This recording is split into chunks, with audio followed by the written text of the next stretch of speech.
C'est officiel. L'État camerounais contrôle désormais 95% du capital d'Eneo. La signature officielle du rachat des 51% détenus jusqu'ici par le fonds britannique Artis marque un nouveau départ pour cette entreprise. Après cette signature, naturellement, il y a quelques jours, quelques semaines, peut-être quelques mois de transition parce qu'il faut bien arriver à payer, il faut remplir toutes les conditionnalités qui sont assises à cette signature.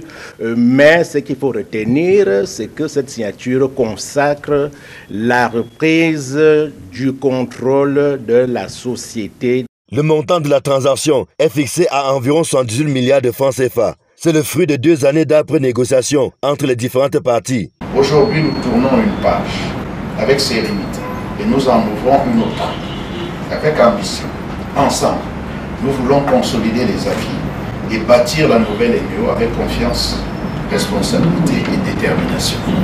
Cette opération financière que nous venons de finaliser ne modifie en rien votre statut, vos droits, votre rôle au sein de l'entreprise. Cette recomposition de l'actionnariat devrait entraîner un changement profond, notamment dans la gouvernance de l'entreprise, désormais placée sous le contrôle des pouvoirs publics. Ce changement, cette évolution et cette impulsion doit effectivement conduire à ce que Eneo puisse accompagner le Cameroun dans cette amélioration de la qualité de service et dans cette souveraineté énergétique.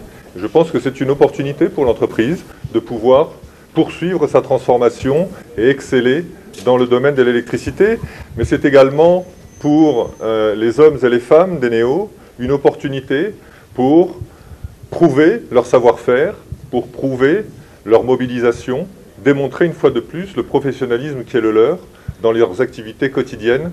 Cette prise de contrôle par l'État du Cameroun intervient dans un contexte particulier, marqué par un surendettement d'Eneo qui affichait en fin 2024 pas moins de 800 milliards de dettes, dont 500 milliards dus à ses fournisseurs et environ 80 milliards correspondant à des créances non recouvrées.